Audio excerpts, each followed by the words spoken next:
What's up, dude? Same old, brother. What you up to?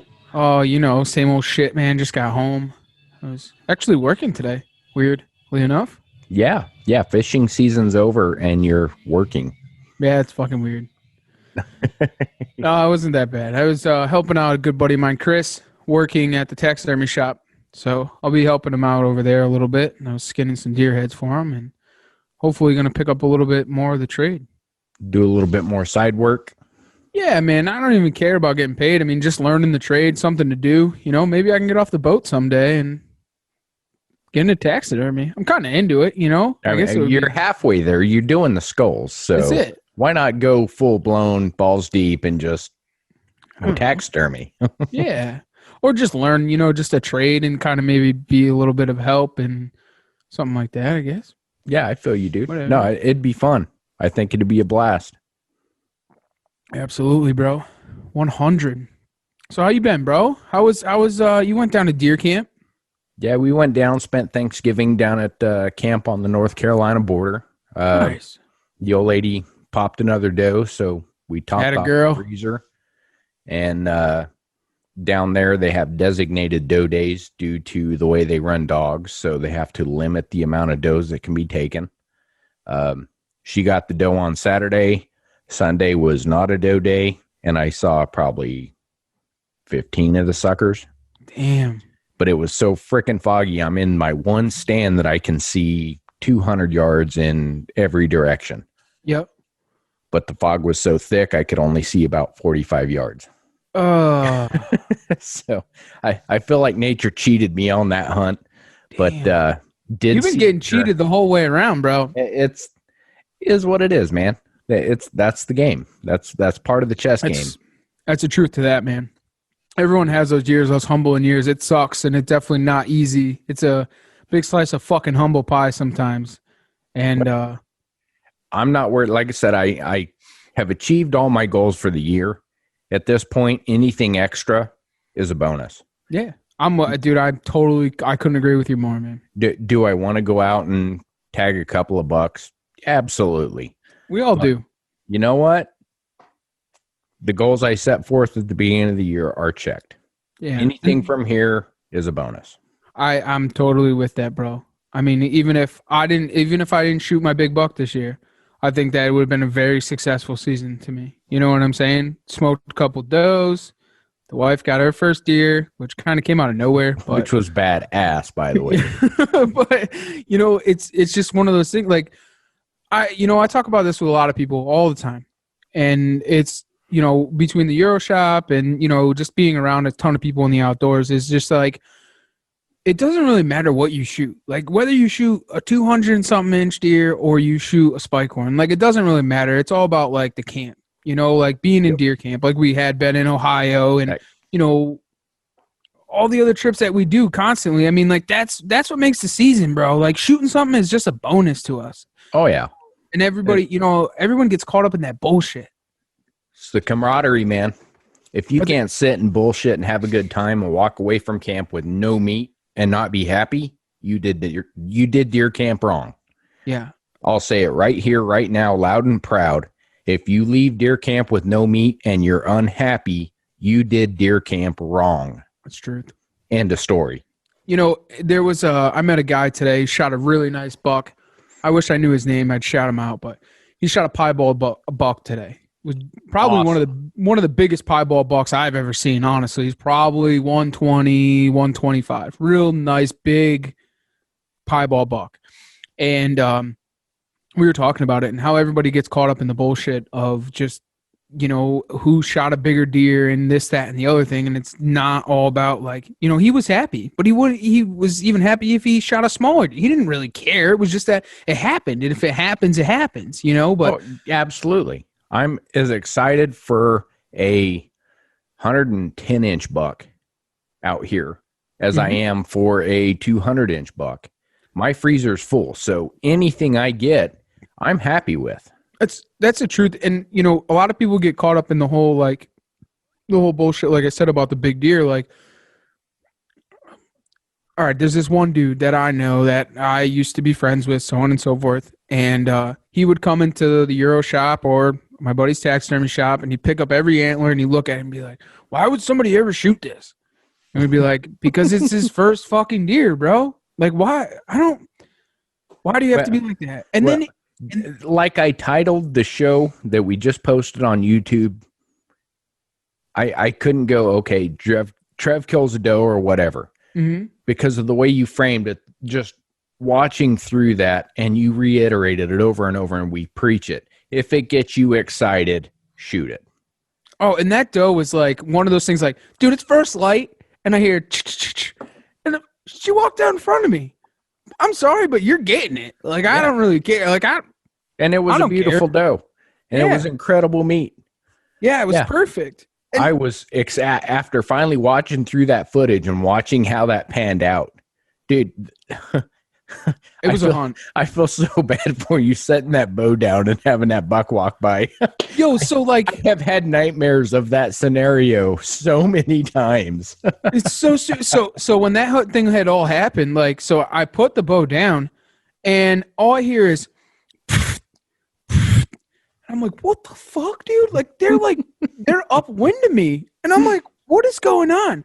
Well, in all actuality, I don't know if anyone's ever seen this or heard this, but I was a doe blowing at a buck because he wouldn't leave her alone. Yeah. And he was trying to get her away from him. And so I'm watching them, and they're running through the thicket in the oak flat, and they're going out into the CRP field. And I'm like, the fuck? So that's when I had actually doe bleeded. And that's when in the video, when the doe is out in front of me, she had ran into me and ran into the oak flat and didn't see anything, and then turned around and walked away. And then that's when I had grunted at the buck, but he had wanted nothing to do with me. And the two of them just went up the hill, and they just kept going on. And but that entire hunt, so there's a section of that that's actually missing. So after that had happened, cut some of that out just for theatrics. Yeah, but after that had happened, there was another section where I didn't even mention it or nothing, but I was actually about to get down again, and where my doe was, there was another buck that came into that doe and then turned around and ran away. That was just a hunt of a... Now, you did mention it. When you got down, you brought that up. And I did. Going, damn it, dude, I wish you had that piece on film too, just to reiterate that you put your bow down, you think you're done, and bam. It was just stupid. It happened twice, and I'm like, what in the world? Like, and the thing is, and this is where I had talked about this last night when we were on the Publicly Challenged podcast, which will probably release in the next 2 weeks or so. But on there, how I had gotten caught up so much on cameras and how they've just totally ran my entire season. Yep. And so in this spot where I was hunting, where I shot this doe during the middle of the rut, I shot a doe in the middle of the rut because I don't care. There was nothing on camera. Bro, I was on a complete straight blind, and there was 2 bucks that had come in the middle of the night, but there was nothing else. I go down there, and I seen 2 different bucks that weren't even on camera, that were bigger bucks that were searching this, and I should have known. Like, I don't know why I got so tied up in that. Like, it just drives me nuts. I'm a huge believer after my last season, and we talked about this on the show with them. After last year, my season revolved around cameras. Yep. And I got so hung up on it, I screwed myself. And I think if you just live based on what you see on cameras, you are missing half the picture, which, as you ran into, okay, they aren't on camera, but they're there. Constantly. If the sign's there, the natural, old-fashioned outdoorsman, woodsmanship style that tells you deer are there, which is why you hung the camera there, get there. The deer are there.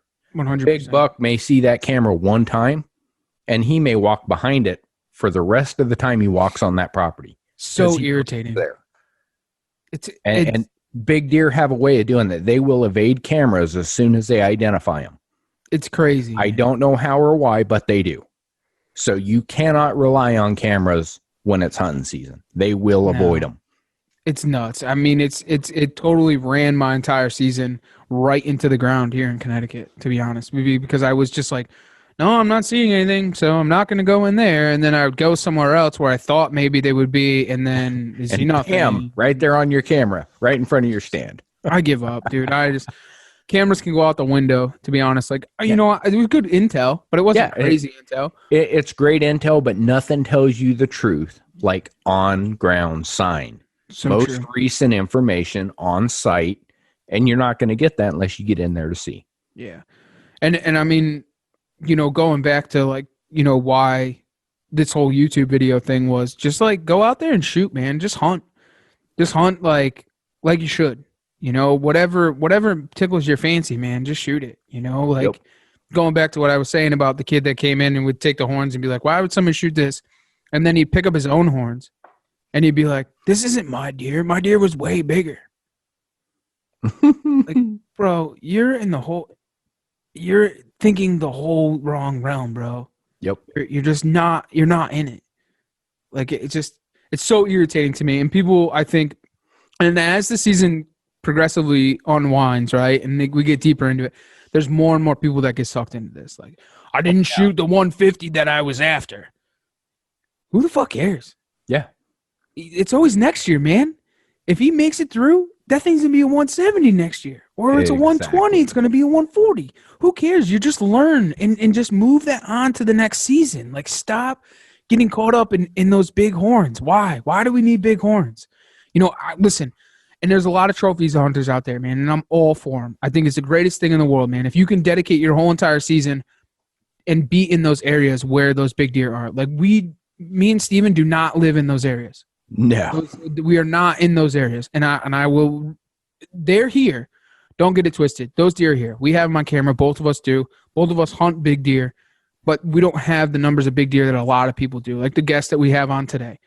He's from an area where there's a lot of fucking big deer, and he manages big deer, and he does it successfully and was able to shoot an absolute giant and does it time after time after time after time and is good at it. And we just aren't from those areas. But if you're into it for the sport of it, man, go out there and harvest those. Go out there and harvest what makes you happy, man. You can't shoot something that's not there. So if you're going out there in hopes of trying to shoot a Boone and Crockett deer and the Boone and Crockett deer doesn't live on that property, you're not going to be able to harvest it. And you don't know what other people have there. So like, and you said it best. If the deer you are searching for does not live where you are hunting, you will never kill it. That's right. You need to realize what is the big mature deer on that chunk you have and hunt that. That is the biggest deer that's there. You're not going to kill bigger than that deer. No. Because that's what you have. You got to focus on that and get that out of your mind. Yeah, I don't mean to go on a crazy ass rant, but no, just as the season unwinds, I mean, you just hear more, and the more people that you talk to, you just, you know, it just totally unwinds even more. So it's just like you're 100% correct, dude. Seriously, I mean, at the end of the day, some of those places we've hunted down here, you know, we go down there hoping for a monster, and we run the camera in there for a couple of days, and we realize that the biggest thing in there is a 120-inch 8-point. Guess what? The biggest thing you're going to shoot is a 120-inch 8-point. Yeah. Yeah, you may get a singular picture of a big deer roaming through that area during the rut. Guess what? He came through and he's gone. If you're getting multiple pictures, okay, that deer's around. But if that's his core area. If you get a single picture of a buck, chances are you're not going to see it. Or you get that picture at 1 o'clock in the morning. Yes. That deer's like 6.5 miles away by the time that you're in your tree stand. Right. And people can't get that through their head. And that's this time of year, everyone's beating themselves up because it's like, oh, I saw this buck and I haven't seen him during season. This, and it's like, okay, well, let's think about it. How many pictures did you have? You had one, maybe two pictures, and they were probably 2 to 4 weeks apart at midnight. That buck does not live there. You are not going to see that buck unless it is an absolute stroke of luck. Or it's chasing a doe during rut. Right. So find out what lives there and target what lives there and be satisfied you know you got the mature deer from that spot. It's, you know, everyone's got to go back to that. Just the good old, just go out there and have fun, man, and just enjoy it. Like we preach it about all the time. Every friggin' podcast that we have, we preach this whole entire thing and just in different ways. And it's just like, as the season moves on, you're like, fuck, come on, people. Like, go out there and have fun, man. Like, I shot a doe in the middle of rut, dude. November 15th, I shot a fucking doe. in rut. Yeah. Like, who cares, And man? Who cares? I am not worried whatsoever about it. Because Nope. is it going to change anything? No, you shot that doe. It Okay. piled up, and you had 2 bucks come right in afterwards. I don't care, man. Don't care. And that if that's the last year I shoot for the season, I don't care. Doesn't bother me. You had fun. End of story. I had one of the best seasons of my life. Yeah. And it's now duck hunting season. So I really don't care. Exactly. I mean, does it matter? I'm going to try. This week has got a real cold front, so I'm definitely going to be back in the woods trying to chase a buck. Cold front, it's 19 degrees outside. We haven't had this yet. Yeah. Like, I am pissed off that I got to work in the morning. I should be in a stand. I got to be at work at like 10 o'clock, so I'm going to try and get out early in the morning and see what happens. But oh, come on, dude. You mean to tell me that get up in the morning and go hunt and then go apprentice taxidermy is a rough day? Yeah, it's rough. Dude, I would die for that. I would take that over the idiots I deal with every day, all day long. So my hat's off to you, brother. I'm happy for you. I can't say it. I am fucking happy. I just hope that the wind's right. If that's your biggest issue, dude, you're doing good. Oh, yep. So, yeah, man. But it's been fucking good.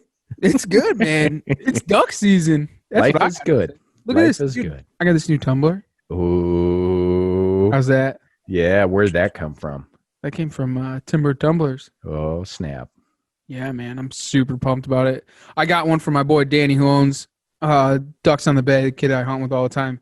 So I said, you know what? Let me get 2. I'll take an extra large and a large. So this is mine, and then I got one for Danny, who's even bigger. But that's just awesome. Out of respect, because he always brings me hunting all the time. So pretty cool. Dude, he doesn't take you hunting. He takes you slaying. Dude, you guys have been freaking piling them up. He's nasty, bro. I'm not going to lie, man. We've done a ton of what we call Christopher Columbus trips, which we just go out and scout new land.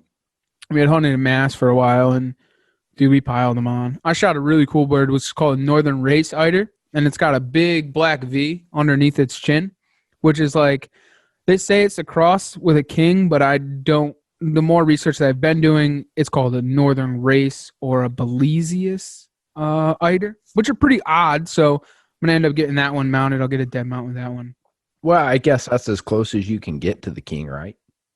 No, so there's actually a king cross. This is not a king cross. This is just it's a Northern Race. It's actually it's a Atlantic bird, not a Pacific bird. So kings are tracking Pacific bird. Actually, kind of a good buddy of ours here, not good buddy, but a friend of ours, Ryan Pognigo or whatever, Stuff It Charters, sport fishing.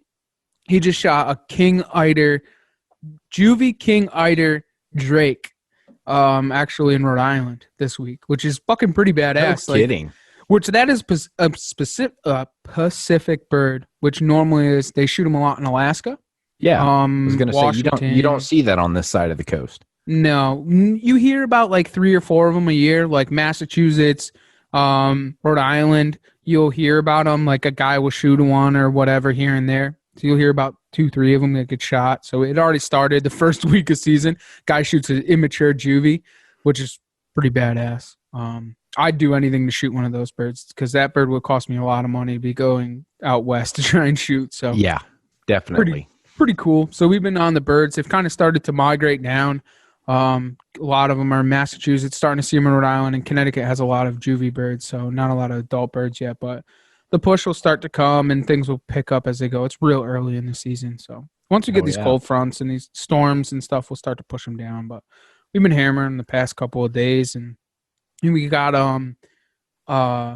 Devin and Ivy from Wild Prairie Gun Dogs, which is where I got Ruby from.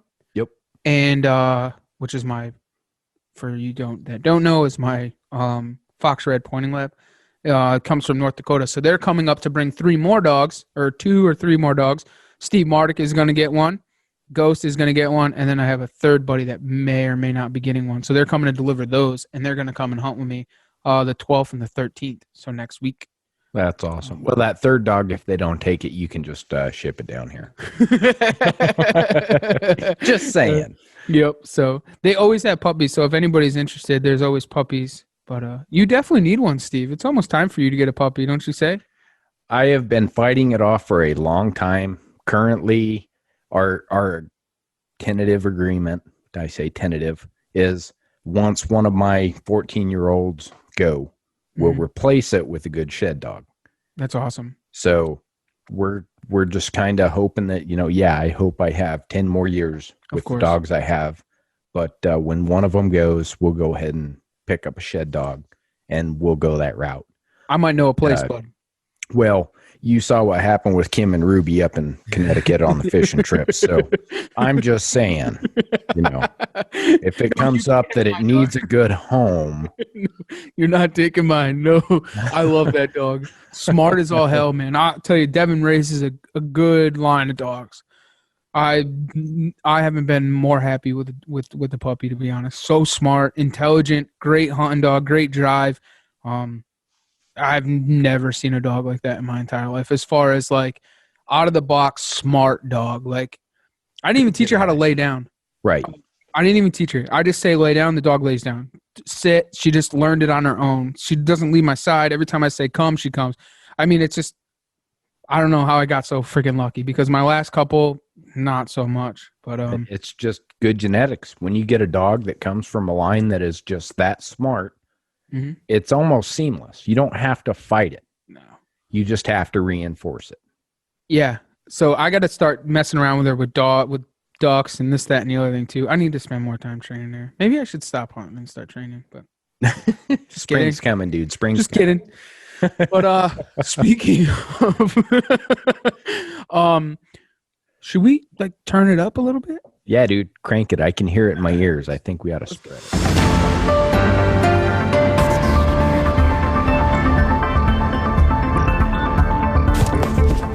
Hey everyone, Mike here with some news for your cruise. We're going to kick this one off in Vermont, where Vermont Fish and Wildlife has launched a new app called Vermont Outdoors. The new mobile app is available for iPhone and Android and will connect users with department lands, fish and wildlife regulations, and up-to-date COVID guidance. The app will help folks find opportunities to hunt, fish, trap, and view wildlife on public lands. The app allows users easy access to the Fish and Wildlife digests, bait fish dealers, department news, current events, hunting and fishing regulations, seasons, bag limits, etc. The ability to report harvests and also to report fish and wildlife violations through the app. The mapping on the app is all right. It includes big game reporting station locations, boat ramps, shooting ranges, and links for finding places to hunt and fish, or hikes for plant enthusiasts. I haven't dug too deep into the mapping. It looks all right so far, at least to get started if you're unfamiliar with the areas. Personally, I think that every state needs an app like this. Many times I've been on my phone hunting or fishing, trying to find information from our own deep website. So hopefully this app will be a little more user-friendly than trying to use web versions on our phones. So let's keep it in New England, and this time in Hingham, Mass., where World's End, a 450-acre coastal park owned and managed by the Trustees Conservation Group, will be allowing a first ever deer hunt on the property. 10 shotgun hunters will take part in the 2-day hunt to reduce the herd from the current population of 61 deer. In 2002, there were no deer in World's End, and the recommended deer density for the property, according to the state wildlife experts, is only 6 to 9 deer. The overabundance of deer has led to less vegetation and is impacting other species at World's End, which supports more than 300 species of wildlife, including 3 rare endangered species. Trustees ecologist Jeff Denunker says they're not expecting to solve this year one and anticipates the hunt would become an annual event until the deer population is under control. The trustees do allow hunting on 32 of their properties, mostly bow hunting and by permission only. So it sounds like a great opportunity for anyone in the Hingham area for years ahead, and anyone in that area to check out any of the trustees' other properties. I'm not sure if they're in the same area or not, but I'm sure you could look it up. Now, for the last couple months, I've reported on a number of states seeing what I would consider to be significant increases in hunting and fishing license sales. With so much focus over the last several years on the 3 R's, recruitment, retention, and reactivation of hunters and anglers, it's great to see the trend this year, regardless of the underlying cause. And this time we jump to Idaho, where the Department of Fish and Game has stated that there has been an increase of nearly 62,000 hunting and fishing licenses through the end of October compared to last year, bringing the total to almost 640,000 licenses and tags, including daily permits, sold this year. Most of the increase has been in fishing licenses, which is up about 50,000 sales from last year, which is great. So now to Wisconsin, where as of November 29th, sales for gun, bow, sports, and patron licenses reached 820,299 licenses sold. And year-to-date sales for all deer licenses are up 3.5% from last year. In Wisconsin, female hunters remain the largest growing demographic in 2020, with numbers reaching 92,312, which is up 12% from last year. As could be expected, harvest numbers are also up in Wisconsin from 2019, but Wisconsin numbers in 2019 were down significantly from 2018 due to heavy snowfall. The harvest trends from the beginning of archery season were above 2019 levels, and this continued through the 9-day gun season. Gun season saw a 15.8% increase in deer harvest, with buck harvest up 12% and antlerless harvest up 19%. Also, all management zones showed increased harvest from 2019. Unfortunately, we aren't seeing increased harvest everywhere, even with the increase in license sales and people seeming to spend more time out in the woods with everything going on with COVID. Maryland's early season harvest results are actually down this year. The Maryland DNR announced a 7% decrease in harvest through the early archery and muzzleloader seasons. Archery season harvest was actually increased by 13%, but muzzleloader decreased by 33% this year. The decline is being attributed to warmer weather during the muzzleloader season and a reported increase in the occurrence of EHD in some counties. So hopefully the EHD is gone for now, and hopefully it'll rebound, and hopefully the weather cooperates to see some increased harvest there for the latter part of the season. So with that, as always, if you have any news, please send it along to me. Reach out on Facebook at Mike Salter, or on Instagram at bearded_bowhunter21. And with that, enjoy the rest of your ride. All right. Thanks, Mike. Appreciate it, buddy. Your dad got a nice buck. I don't know if anybody knows that, but congratulations to him. Mike knocked one down too, but not as was nice it. Was it not the other day that I was like, okay, quit giving the bad luck to your dad, or the good luck to your dad, not him? You know, that whole scenario. Well, we kind of luck of the podcast went to his dad. Yep. He shot a really nice big 6-pointer. I thought it was like a mule deer the way it was split, but really nice buck. Nice, nasty forks. It's fucking pretty cool. But hell yeah. Well, I think that we should thank some people who love us. Yeah, dude. Well, I wouldn't say love us, but they put up with us. But yeah, let's go ahead and run through them, and let's get into the show. All right. We are officially sponsored by Timber Tumblers. If you guys haven't checked them out, timbertumblers.com.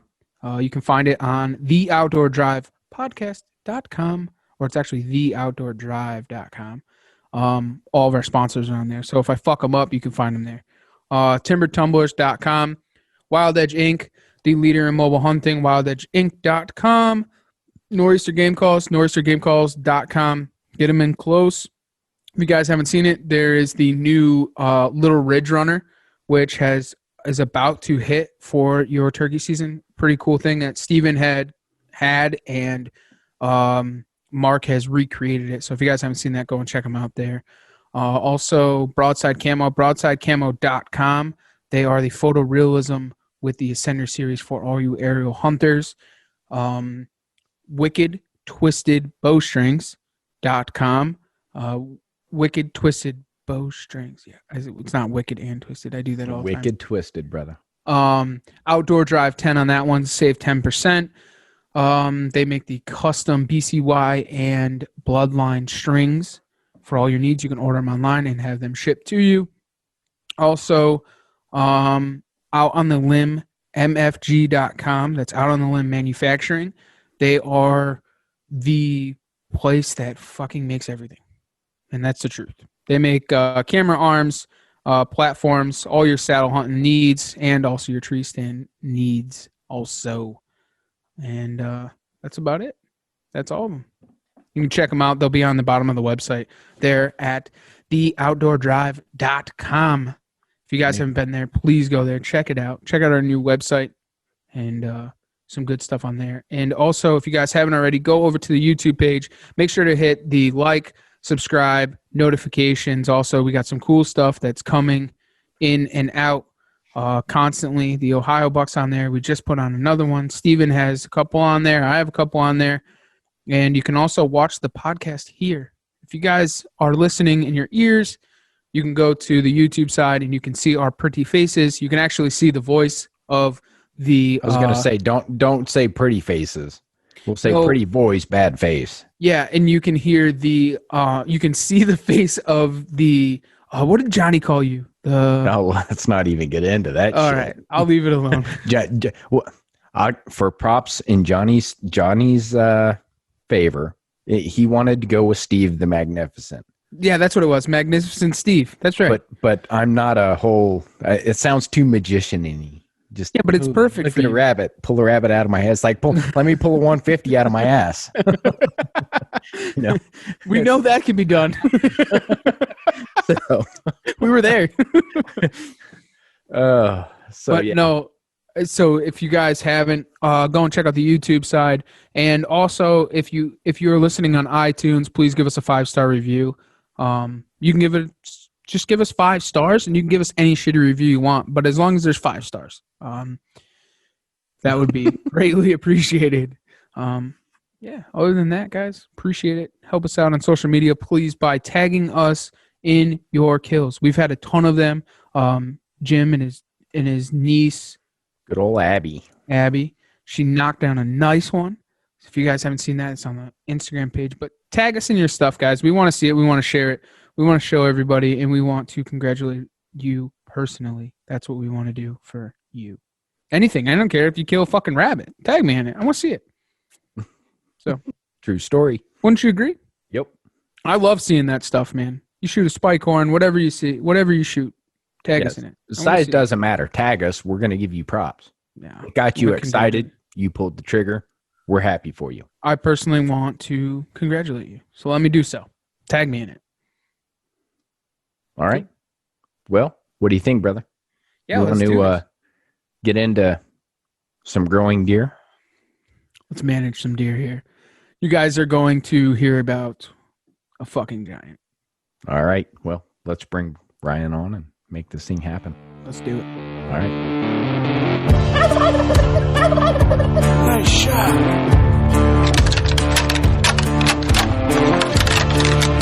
Here comes a shooter. Big buck.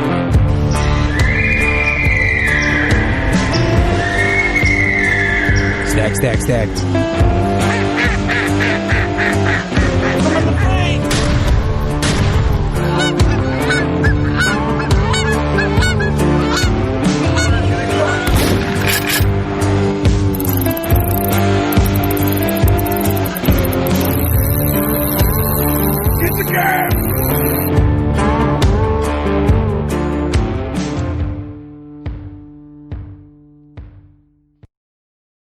All right, we're back on the line with Ryan from Managing Deer TV. What's up, Ryan? How are you? Hey guys, how's it going? Going good, brother, man. Good to have Hanging you in on. there. Thanks for joining us, man. Thanks for taking the time to hang out with us. Yeah, thanks for the invite. Absolutely. Why don't you introduce yourself? Why don't you tell everyone who you are, where you're from, and what you do? Yeah, so I'm Ryan Beran from Ohio, and I kind of just like killing big deer, and it's kind of why I got invited into this podcast. Is I just got killed a big deer this season, and the guys hit me up and said they wanted to talk about it. So here we are. Hold on. We all know there are no big deer in Ohio. That's a myth, right? Right. I am going to stand by that and try to sell that to the masses for the rest of my life because I don't want anyone knowing. It's I think now with social media, the word's getting out, and but I don't know. We keep killing big deer here. Oh yeah. It seems like Ohio is no longer considered a sleeper state. It's considered a go-to big buck state, and I hate saying that. Yeah, but yeah, unfortunately, and it's going to kind of ruin the good aspect of it, because I know it's going to boil down to who has the most money to lease the best ground. Right. Well, the public there ain't too shabby. No, if you know what you're doing. You killed a good one there this year, right? Yeah, I did. Yeah. Yeah, we had a hell of a hunt. Yeah, Steven had seen a really, really big one and had an opportunity and missed, and then I had shot a really big one there on public. So they're there. Yeah. It's just like you said, just knowing what you're doing, getting off that beaten path. And it seems like where we were in some of the areas that we were, like a lot of the guys just hunt the fence rows and they just don't get into the woods like they should, I think. And we were in central Ohio at that point. Have you hunted that area before, or did you have some tips on it, or? No, never stepped foot on it. No, had no prior information. We literally showed up and walked in, did a little bit of pre-scouting, and started hunting. All within the same day. And then I had gone out east and hunted with Keith for a little bit, Keith Chirac from Tattooed in the Wild, and up in the mountains, and some of that public's pretty insane too. Understatement. Yeah. Yep. Now, do you hunt mostly public, or you hunt private? What do you? I mostly hunt private. I have hunted public a lot in the past. 6 years ago, I bought a farm down in Washington County. So prior to that, my friends and I were hunting a lot of public land. And to be honest, we did pretty good. But then it seems like every year started getting a little bit worse and worse and worse, and more people. And it got really frustrating there for a while. And I get that. Just because you were chasing the big bucks, and then there would be more people, or? Well, idiots like us come from out of state and pile in trying to figure this stuff out, And yeah, that's a lot of it. Is just like we talk with Cody.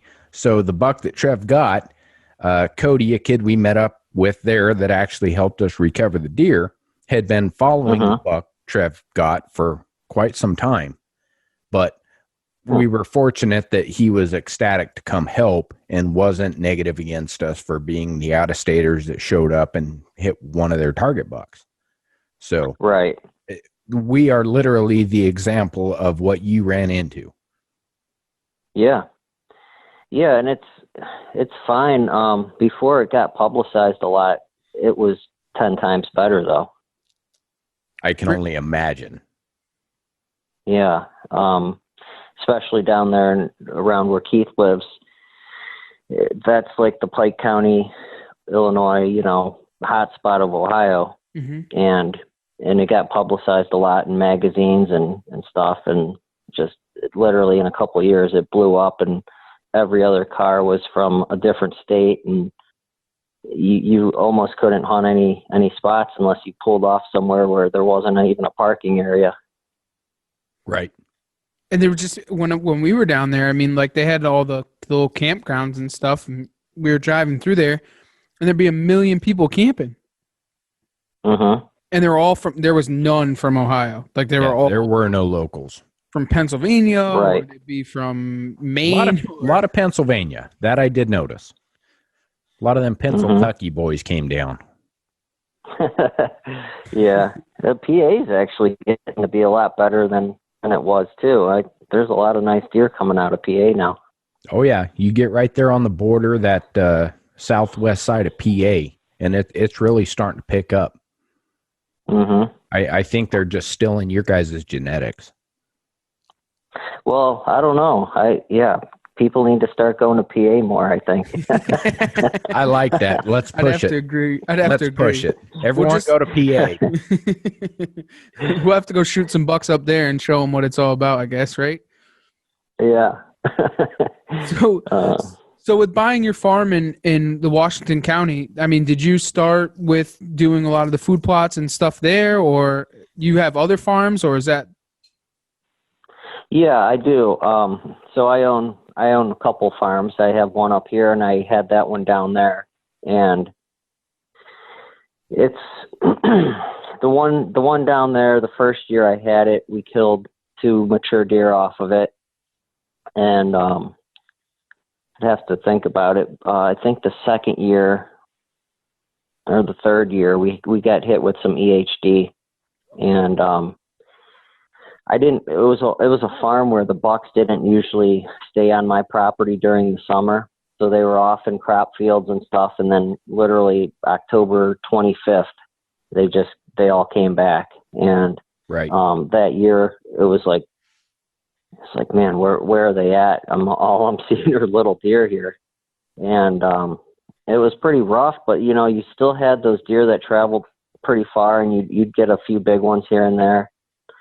And honestly, this year I think was the first year it recovered, but I sold it back in May. And then so what was the reason for selling it? Just to move on and get something new, or? Yeah, I wasn't seeing the quality of deer that I like to see on a piece of ground, and I just felt that I had too much money tied up in a piece of ground that wasn't producing. That makes sense. So I want to kind of jump back a little bit and get into the managing deer TV part. Walk us through that, how that kind of came about, and why you went that route. That may put some of this into perspective for everyone. Yeah, I think so managing deer TV was started by me and a couple friends that have a passion for hunting and managing whitetails, and basically just the whole management aspect is probably, to me, just as much fun as hunting them. Agreed. Just watching them grow, watching them from year to year, I think is probably one of the coolest things there is for hunting, watching a buck grow. And especially you put in all the hard work into food plots and management, and then to sit over one of those food plots and hunt it and, kill a deer off of one of them. It's a lot of fun. It's really rewarding, I think.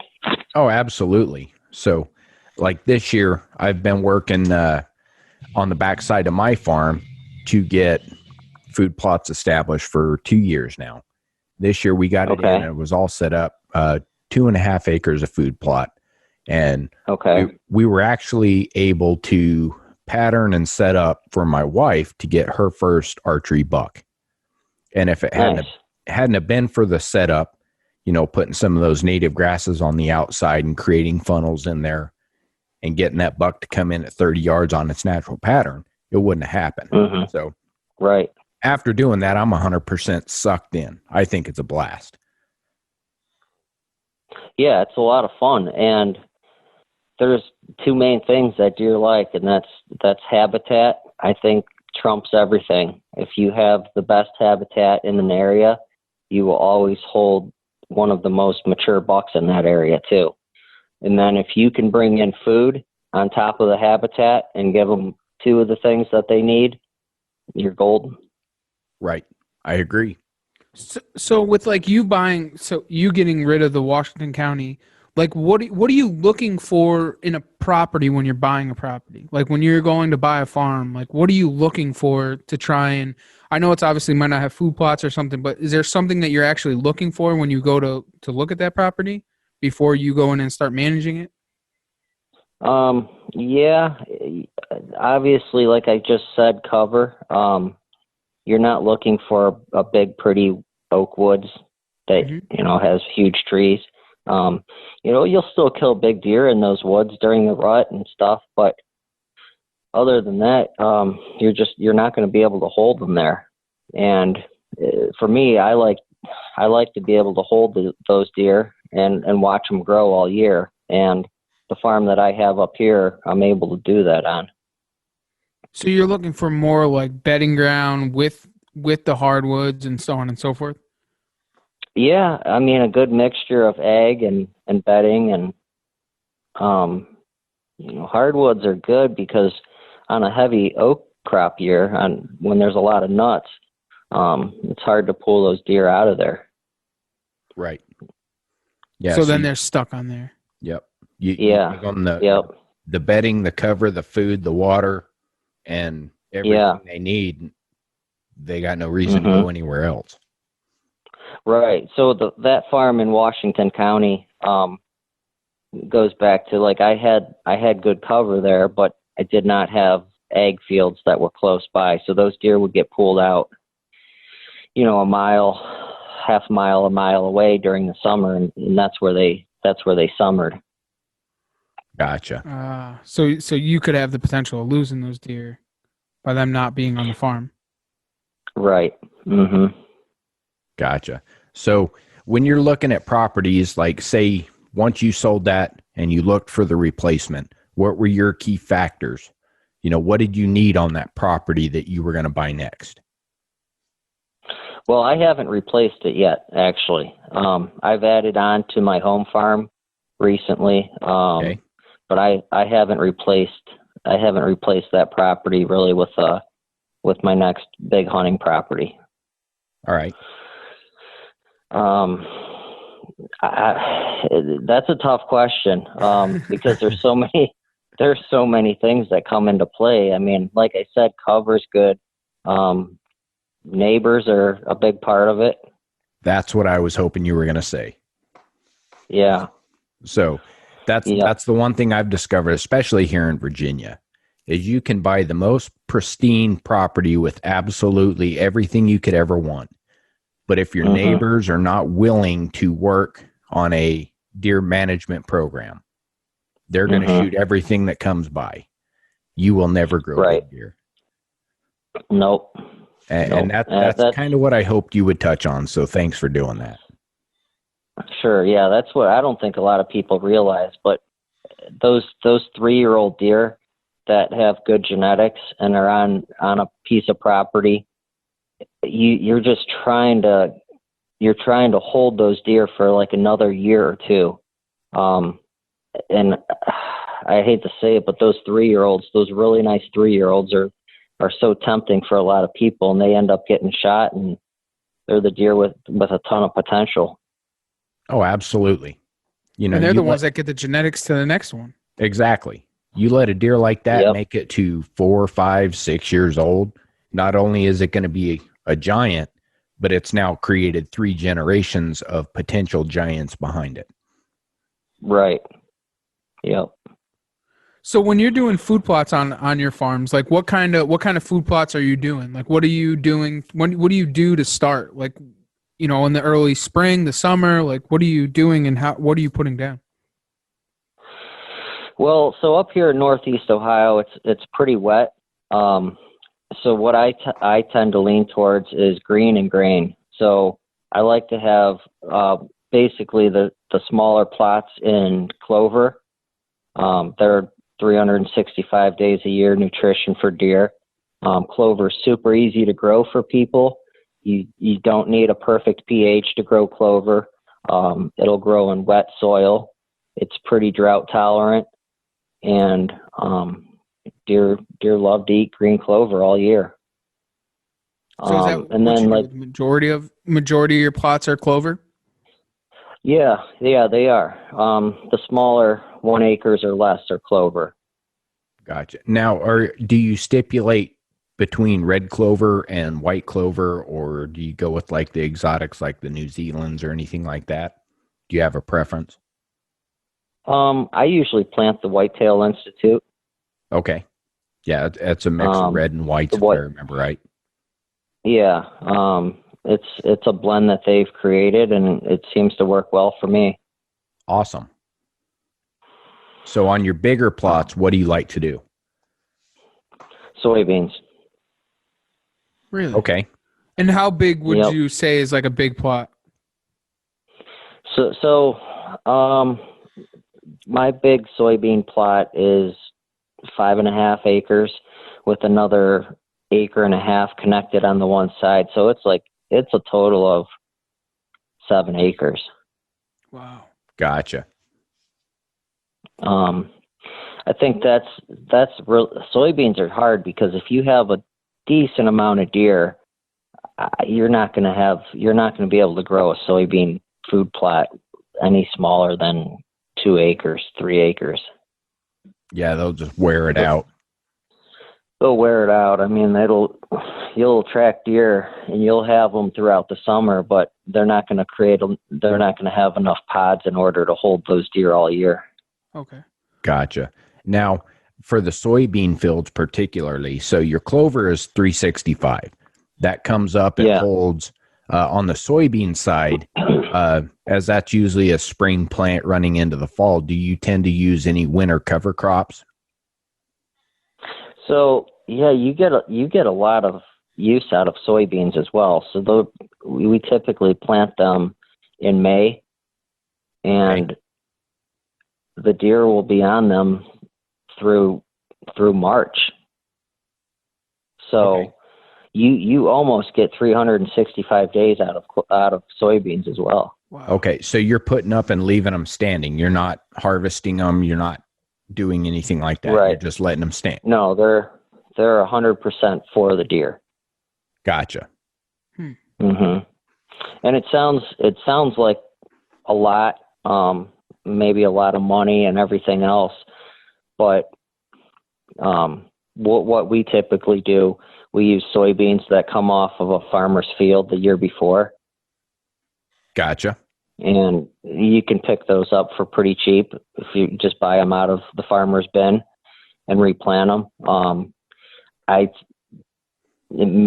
So I think it's Monsanto, the Roundup company. They have like the patent on Roundup, and they won't allow farmers to like harvest soybeans and then replant them year after year, because then no one would buy soybeans, you know?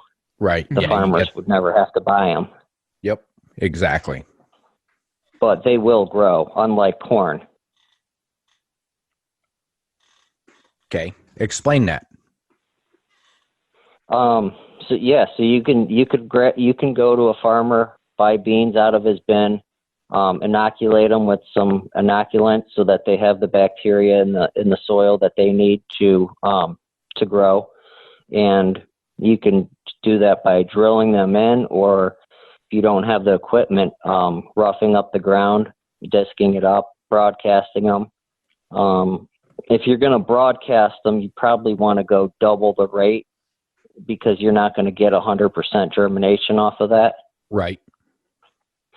And even for deer, it's never a bad idea to go a little heavy. I think farmers plant soybeans at like 1 bushel per acre. So that's like 56 pounds of soybeans per acre. Gotcha. That's how much seed you're putting in the ground. But I typically go a little bit heavier, because some of the stems are going to get ate before they even have a chance to grow. I like to go maybe like 75 pounds per acre. Okay, gotcha. Makes sense. So it's a very inexpensive way to plant soybeans. So you don't do like a turnip or any like the kales or anything like that in any of the other food plots, or The winter green Yeah. varieties. Yeah, like in some small areas, we'll do. Turnips are hard to grow here because of how wet it is. Mhm. They will be doing great one day, and we'll get 3 inches of rain, and we don't have the soil type that's gonna drain off really fast. And what happens? The turnips end up just basically melting and rotting away. okay. So I recently this year I put some money into one of my food plots, and I had drainage tile ran in it. So I do have turnips in that plot. Because okay, I see what you're saying. Because you actually So now, did the things that you need to make it happen. yeah, I have the drainage, so it's not 100%, but it's a heck of a lot better than it would have been. So like with some of the food plot, so like do you do anything that's for the winter? Like because like does a clover last all the way throughout the winter, like late season?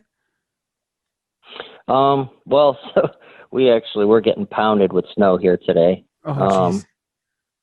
Yeah, they'll dig for it when there's 6-8 inches of snow, but that's when they, like this time of year, the deer are going to be in those soybeans every night. Gotcha. Is there a reason why they're in those soybeans? Like over Because something else? They start off the way we kind of have it laid out. The deer start off back in the smaller plots coming out of the bedding, and they'll nibble on some clover and turnips, but they're going out to a destination field. Deer love edges and big fields. I don't know if you guys have kind of noticed that, but like if you put your cameras on scrapes on the edge of the field, you'll get most of the bucks that are in an area, because that's just where they head out to those big fields at night and check on does. Mm-hmm. So those big fields are those are your big time food plots. I get what you're saying. I'm tracking. So we have basically the way I lay out my properties are with like smaller plots, which I consider like an acre or less. Those are kind of kill plots. You lay them out in a way that you hopefully can shoot 90% of the deer that come through them. Mm-hmm. And, you'll funnel the deer out to a destination food plot. Okay. Gotcha. Yep. I see it now. Yeah. All So right. moving out of bed, touching on that to stage, and then heading out before dark. Mm-hmm. Gotcha. So one thing I wanted to touch with you on the way you lay out your land is something that you don't really see on the east, but you hear about it more in the Midwest is, ridge tops versus bottoms. What do you prefer to put in the bottoms as opposed to the ridge tops? Man, where I'm at in Ohio, our highest ridges are like 3 feet tall. Gotcha. Okay. No, I feel you. You guys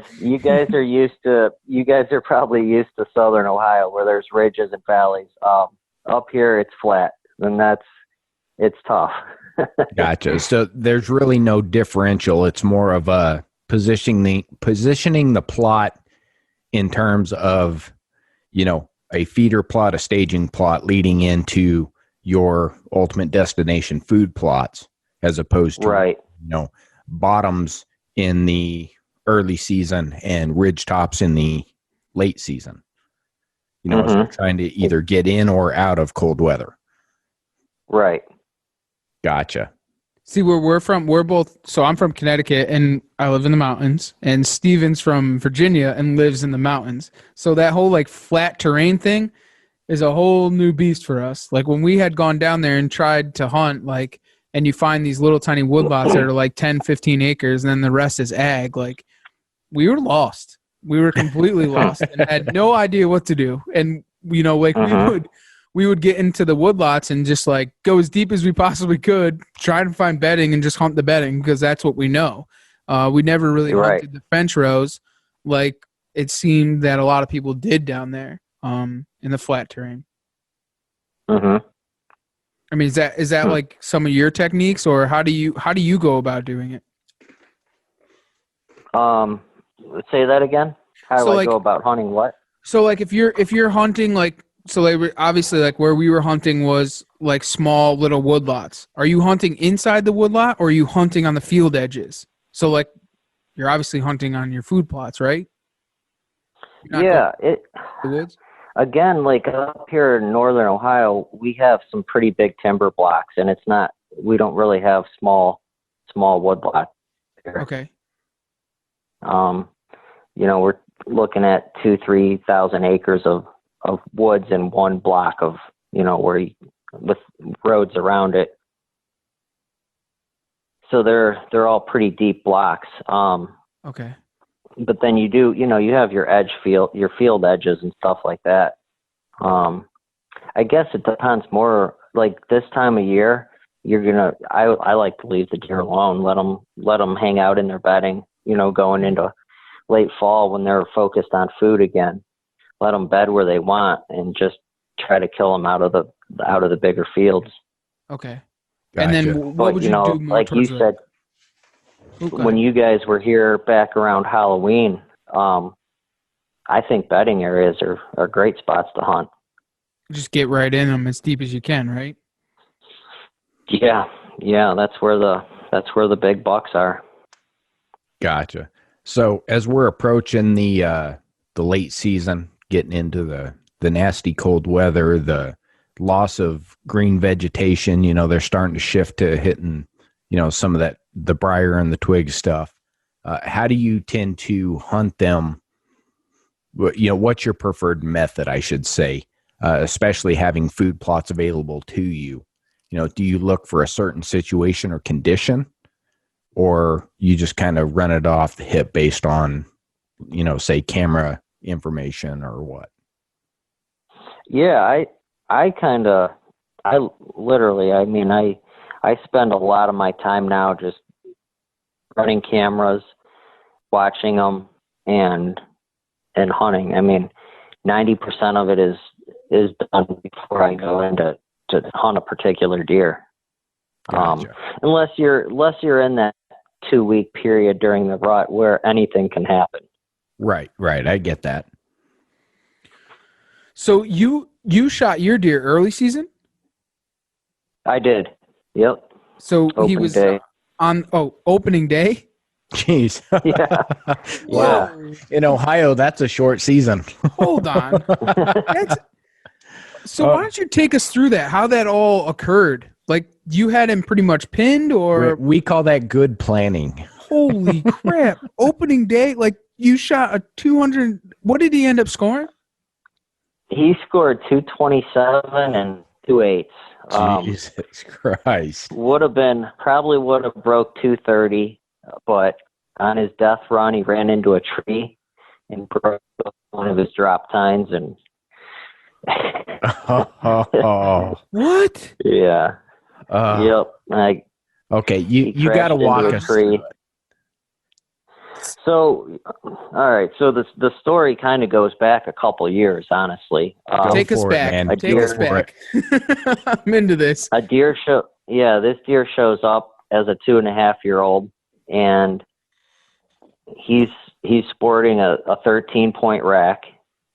He's a mainframe 10 with split brows and a little, kind of like a little kicker point, but it was coming off the main beam between the G. And, as a 2-year-old deer, you can tell like he's super thin in the shoulders up front. He's just your 2-year-old deer.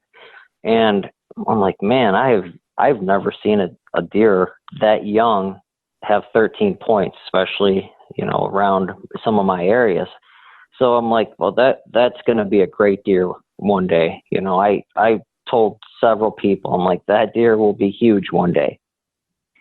And so he made it through 2018, and 2019 comes around, and I haven't had pictures of him. It's probably mid-June. And I'm kind of wondering what happened to him.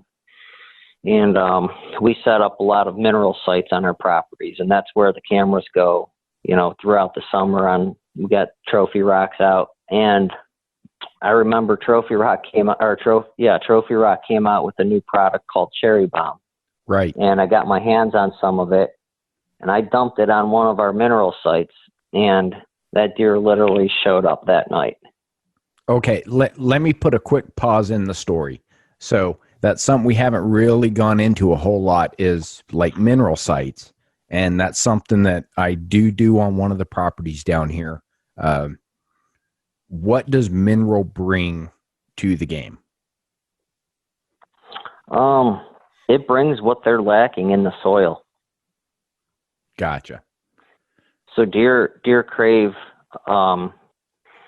they crave what they're lacking, really. And if they're lacking certain minerals, they're gonna go to those mineral sites and try to pick that up so that they have a balanced diet and balanced minerals in their body.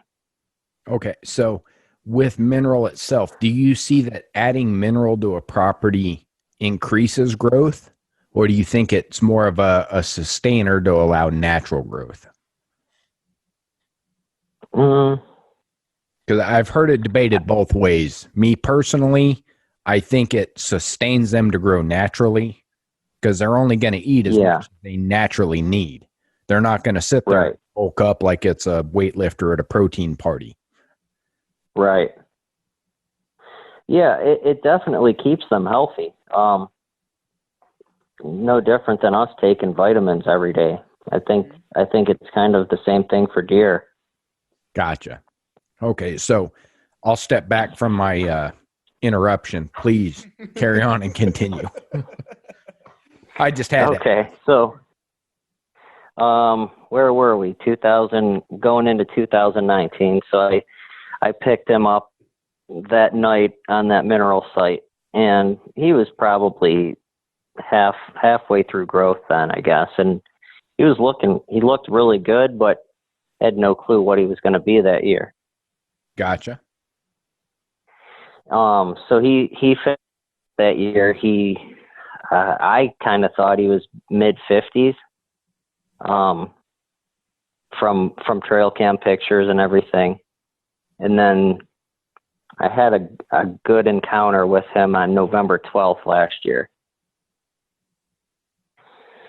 And he stepped out into actually, there was a really small clover plot. It's planted on like a little pipeline, and it's just a good travel route for deer. And I had a couple does under me then, feeding on the clover, and I heard a huge grunt, and I looked back, and this deer was standing there 10 yards looking at the does. So I stood up and came to full draw on the deer. He's 10 yards broadside right under me. And I looked at him, I knew he was 3. And I looked at him, I'm like, man, I looked at his neck, and I never released the arrow. Gotcha. No, I can respect that completely. Absolutely. Because judging deer on the feet is not easy. So I he was a big deer. I thought he was mid-50s, but after seeing him, I thought he was a lot larger than that. And then we actually found his shed and had that scored as well. He was probably right around 171, 172 last year. Jesus. But he didn't have like that huge frame, He didn't I don't know if I could have passed on that. I regretted it a little bit. I had friends telling me, like, you're crazy.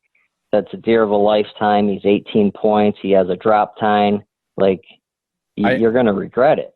And I did. But I commend you. I kind of hunted that deer the rest of the year, too. I'm like, well, if I see him again, I'm going to kill him, It's a bad influence buck. Yeah. But luckily I didn't see him again. So Then he made it. He made it. Yep, he made it. There's probably a reason for that, though. Yeah, he made it. And so then we were into this year, 2020, and man, I picked him up really early this year. Probably like when I probably had pictures of him from day one, honestly. Really? And he never left that piece of property. No, never. I know like the last probably 100 days prior to the season, I had a picture of him 95 of those 100 days. No kidding. On one of those, on one camera somewhere, he was on a camera somewhere. It was weird because most deer are not like that, you know? Yeah, that's insane. And he was only what? How old was he this year? So he was 4.5. He was 220 something inches at 4.5 years old. Yeah, I remember I sent that. You guys know who Don Higgins is? Oh yeah. Yeah, oh yeah. So I sent that picture to Don last year through a friend, and back when he was 3.5, just to kind of verify what he thought, knowing nothing about the deer, and he said 100% 3.5-year-old. And that's what I had him pegged at anyways. But I was like, man, how's a 3.5-year-old, have a rack like this? But they do. I don't know if you guys have ever visited any deer farms. Oh yeah, absolutely. But they have 160, 70-inch deer at 1.5 years old. Uh-huh. So it's really, it boils down to, like, I don't know. I believe through nutrition, mineral, and, everything else that I feel like I definitely put 10% on that deer's rack. I'd agree. Do you see that there's other potential of deers that are that quality on that farm from the work that you've put into it thus far? They definitely, yes, they've definitely gotten better over the years. Definitely. Mm-hmm. So why don't you take us through what happened with him? You had him on camera all this time, and then opening day comes around, and it's almost like it almost didn't feel like right to go out and be able to hunt that deer, knowing he was so big. Right. And I completely get that. Jeez. And it was a pretty warm day, but the day before was actually one of the days. The day before season was one of the days where I did not have him on camera. And I'm like, man, what the heck? What are the odds? This deer's been on camera 95 out of the last 100 days, and I've documented wind conditions, what food plot he hit, what everything. I had it all written down. And so 2 days prior to season, he hit this particular plot, and I'm like, well, he's gonna hit it again, Mm-hmm. And he ended up. That's where I killed him. So. That's what went awesome. through your mind when he stepped out for the first time? It was almost like I've seen that deer on camera so much and had so much video and so many pictures of him. It was just like, oh, here he is. Honestly, like, he's huge, but it was like I just already knew what he was going to look like. Right. So did you did you have the shakes? Was it like, did the adrenaline rise, or was it just like, I know this deer is mine? Like, no, I mean, just seeing him in person, I was like, holy crap at first, it was like, I was like, wow, but I can't believe it's happening. But I didn't have time to even get nervous. really? The tree stand is is right on the edge of this clover plot. And opening day here in Ohio, it's super thick. And he stepped out, and literally when he stepped out of the woods, he was 20 yards. Yeah, that's a definite. I'm drawing. No time to think. Just get your shit and get drawn. Whoa. So stepping back a little further, I had a really crappy 3.5-year-old come out earlier, came through the plot and went back in. And then I had a good 3.5, maybe 4.5-year-old deer come out and fed through the plot, and then literally walked right next to my tree stand. I mean, I could have spit on him. And he smelled my boot print where I walked in, but really didn't even care. And he just kind of went behind me. And I heard him like tickling antlers with another deer, but it's too thick. The leaves are too thick. I couldn't see what he was doing back there. Mm-hmm. And then it went dead quiet, and I didn't hear anything. I didn't even know the deer was coming, you know. It was like when I saw him it was like I didn't hear a stick break or anything. It was just like, bam, there he is. Oh, it was just like majestic. Just showed up. Mm-hmm. Yep. So I ended up shooting him at like 27 yards. Perfect shot. Runs out of the plot, crashes into a tree. I hear some crashing, and that's when my adrenaline took over, and that was crazy. So what's going through your mind before you got down?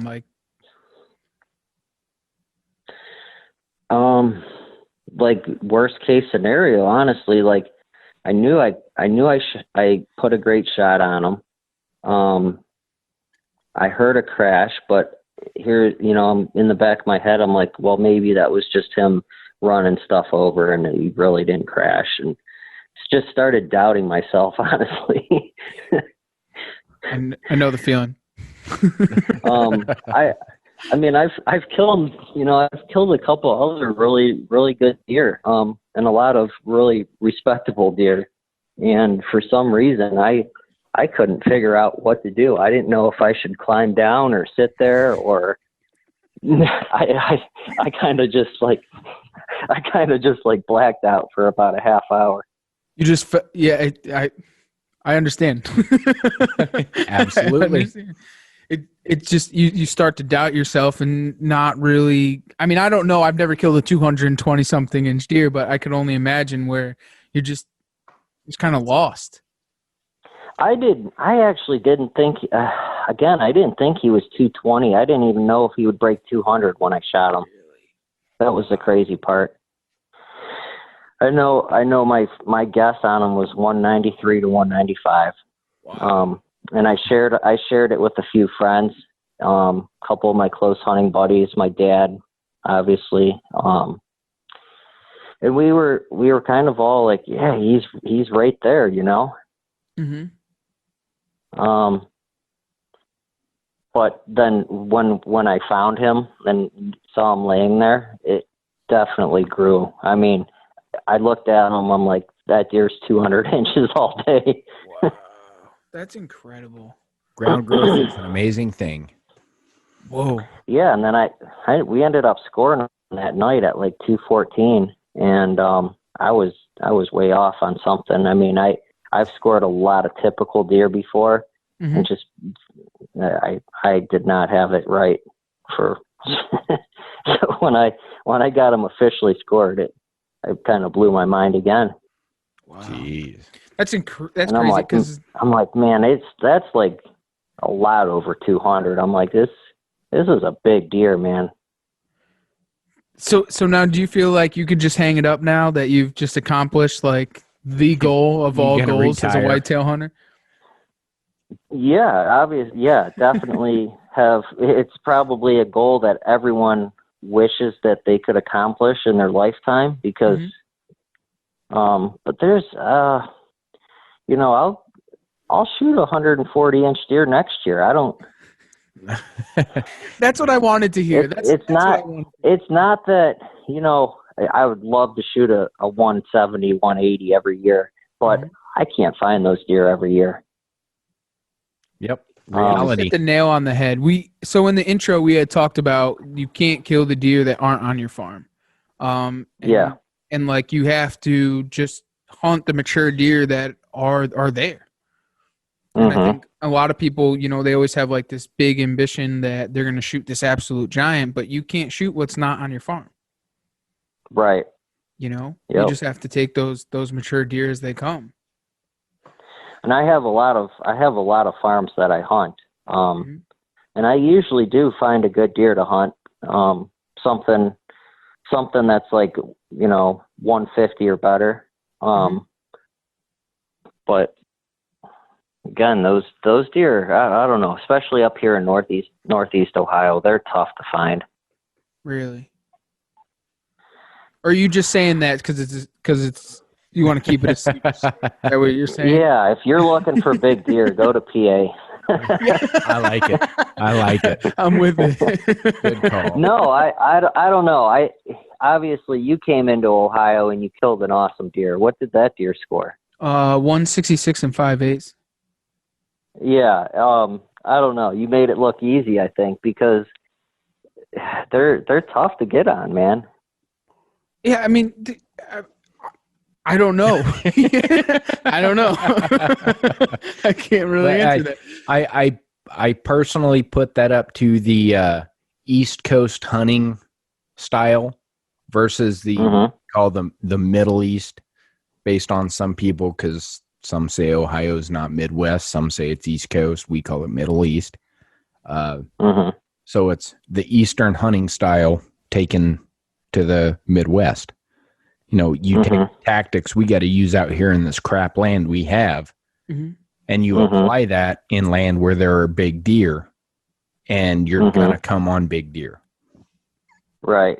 So, I mean, if you break it down and you look at big deer shot in Ohio, there's definitely some counties that will produce big deer, way more big deer. Up here in northeast Ohio is definitely not the hot spot for big deer.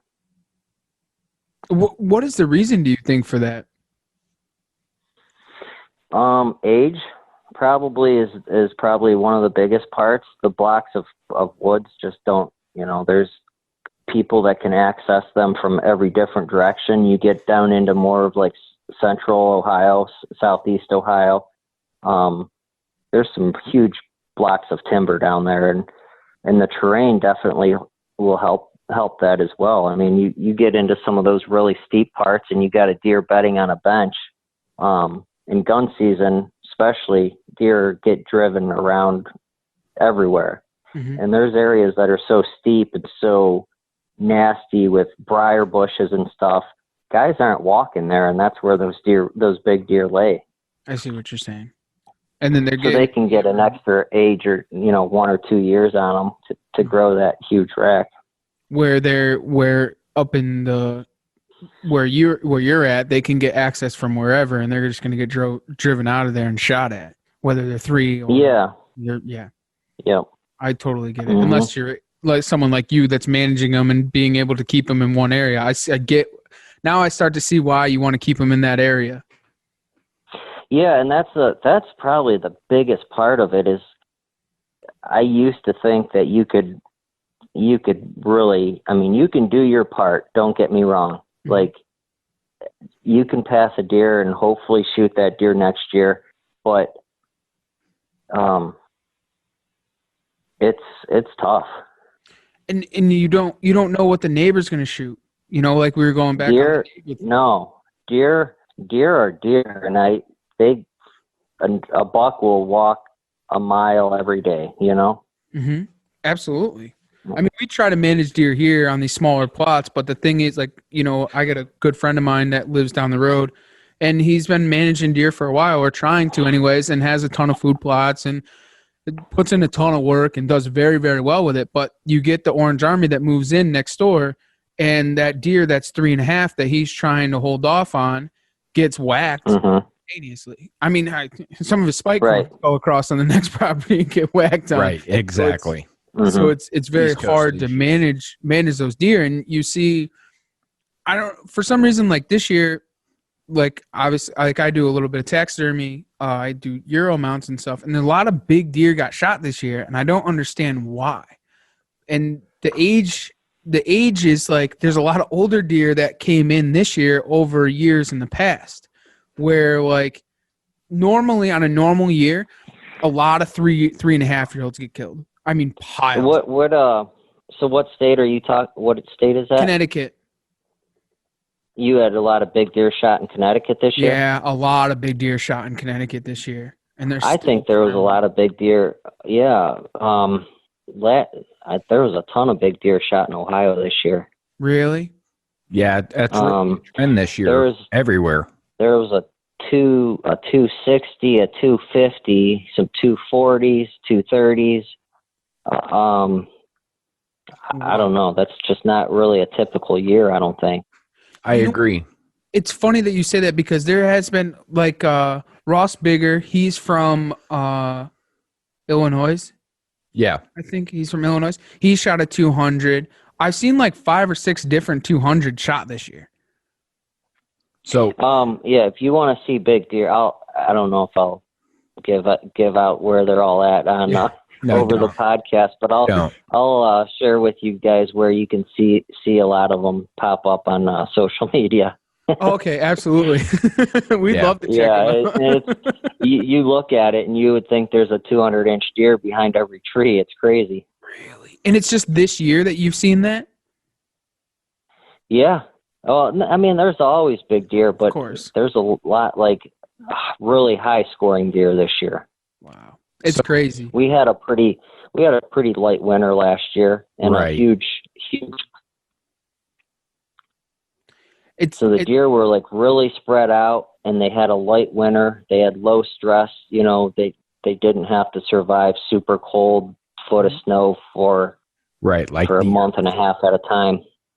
Right.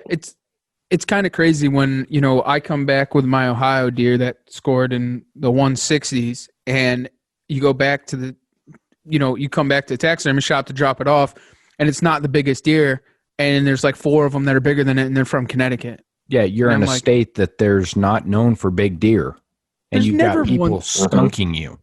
There's never 170s in the shop. Like never. 150s? I mean, that's a really big deer. 160s is a really big deer, but there's 170s? There's like 3 or 4 of them? I'm like, what did I do wrong? Like he said, I think me personally, I chalk it up to the mild winter. Yeah. They didn't have the stress. Agree. Yeah, I can say that about Ohio. I don't know what you guys experienced. It was the same thing here. Same. We've had mild winters for like 3 years now. And I called it before the season even started. I said, we're going to have so many. This is the year of the Giants, because we could, looking at trail cam pictures and everybody posting trail cam pictures and, you know, people coming in and out of the taxidermy shop and they're showing them what they got on camera and velvet and this, that. And I'm like, this is the year of the Giants. I knew it was. Huh. So can you kill a pretty big deer in Connecticut every year? So like, what's considered big? Well, you're talking about 170s being in your shop. I have not a clue what Connecticut produces. Yeah, that's pretty rare. That's very rare. So like, if you shoot a 130 to 140 every single year, you're somebody. Or you're, somebody who puts in the time and the effort. Like that's a good deer. That's a really honestly, that's not a lot of guys can do that in Ohio. Really? I mean, you're really serious, good hunters that have great access and some good properties can, but not everyone goes out and shoots a 130. Right. Not at all. So it's about the same here, and then you'll see only like a decent amount of deer over a very small amount of deer over 150s here, like a year. You know what I'm saying? But like your average deer or a good deer is like 125 to 135, in my opinion. Yeah, those are your big deer for the year. Like you're stoked on the East Coast if you shoot a 125-inch deer, especially here in Virginia. A 125-inch deer is pretty rare especially as a bow hunter. Mm-hmm. Right. Huh. I mean, there's mixes of them. You know what I'm saying? Like they're here. Like guys do very well. I mean, there's some guys that do very well and shoot big deer like they would in Ohio, but it's just not. We don't have the numbers like that. Like It's if you're few doing, and far between. yeah, if you're doing all day sits and you see a 125 or 2 125s, that's a good day. That's an amazing day. Yeah, a lot of them are just like 2.5-year-old 100 inches, 90 inches. I mean, that's normal. That's kind of normal here too. Really? I don't know. I mean, what did you guys like come to Ohio and see nothing but giants or what? Yeah, Actually, yes. actually, yes. I think the smallest buck we saw was 115. Mm-hmm. The And this was average your buck, first year doing it? yeah, Yeah. the average buck we saw was 130 or better. Mm-hmm. It was insane. Wow. The day that I shot I'll be mine, curious if you have another good year like that, because I don't know. Maybe you have a great spot picked out down there. But I mean, look at my buddy Keith in Southern Ohio. He hasn't killed a deer yet. right? He's taken some other guys out that have shot really nice deer, but I mean, he's a great hunter and he hasn't killed a deer yet. So, Well, He's not a Keith's great hunter. He's a defense- phenomenal hunter. yeah. In Keith's defense, he's also spent most of his season putting other people on great deer. I did. I said that. So, Yeah. like that deer that his buddy shot a couple weeks ago, I was actually down there. Awesome. That was an awesome deer. Zeus. Yeah. Yeah, that's Yep. an incredible deer. Yeah, he texted me and said Zeus is dead, and I'm like, no way, you killed him. And he's like, nope. But I that's was like, oh, that's the greatest thing about Keith, though, is yeah, he doesn't care. Hey, let No. me help you get right. a great deer. Yep, he's a good guy. What was funny is, so I was riding around in the truck with him and got to spend a lot of time with him, He was showing me around and stuff. And then we were talking, and I was like, so what happens if like somebody comes into town and shoots one of your target deer? He goes, bro, I'd be so happy for him. I think it would be the most amazing thing. If one of my target deer walks in on somebody that's up in a tree stand, I'm not going to tell them to pass it. I hope they shoot it. I hope that it's not my deer. It's our deer. Like, I hope that they take that deer. And when Zeus had gotten shot and he had sent me a Snapchat of it, I'm like, oh my God, you shot Zeus. I told you you'd shoot Zeus. And he's like, I didn't shoot him. And I was like, really? But he was so happy that deer was shot. And to me, man, that's what it's all about. That's what it's all about right there. Like, that's what deer hunting is all about. In my opinion. So, but he's going to shoot a monster. I already know he's going to shoot a monster. Karma comes around, man. Yeah. I'm telling you. He's been close lately, but now we got gun season here right now, and it'll stir things up for a little while. Absolutely. He's going to get it. Late season's going to come around. He's going to get it. Karma's going to come back in his favor. He has helped way too many people get on too many beautiful deer this year to not have that grace on his side. So, I Ryan, sure hope it does. I got a question for you. So what are some of the, the goals for managing Deer TV and some of that stuff that you have going on? Well, I mean, the group of guys that film with us, we kind of just have fun with it. Honestly, I didn't get my kill on film this year. I didn't want to take the chance. I don't blame you. I blew it on like a 170 a couple years ago and looked straight up at my camera, and it was like the way that the sun was coming down in the evening. I think he picked up the glare off the camera lens because it was like he just whipped his head up and looked at it, Oh, yeah. It's probably like a mirror. It was probably like a mirror hitting him. So going in, I'm like, man, I'd love to film my hunt, but I'm like, this is a deer of a lifetime. I'm not going to ruin it because I'm trying to film it, I think that's I feel amazing. that. Maybe if I ever get on another 200-inch deer, maybe I will. Maybe. But not my first. Not my first one. Yeah, I don't blame you, brother. So is there a place where people can see the Managing Deer TV? Like, is it out there or? Yeah, you can check it out on YouTube. We do have some pretty good videos up on YouTube of our hunts. And then we have social media, Facebook and Instagram. Awesome. So, man, we have one last question for you, and that is, what drives you outdoors?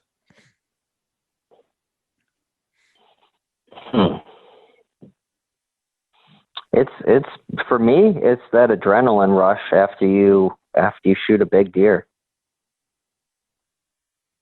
I love it. I know all about it.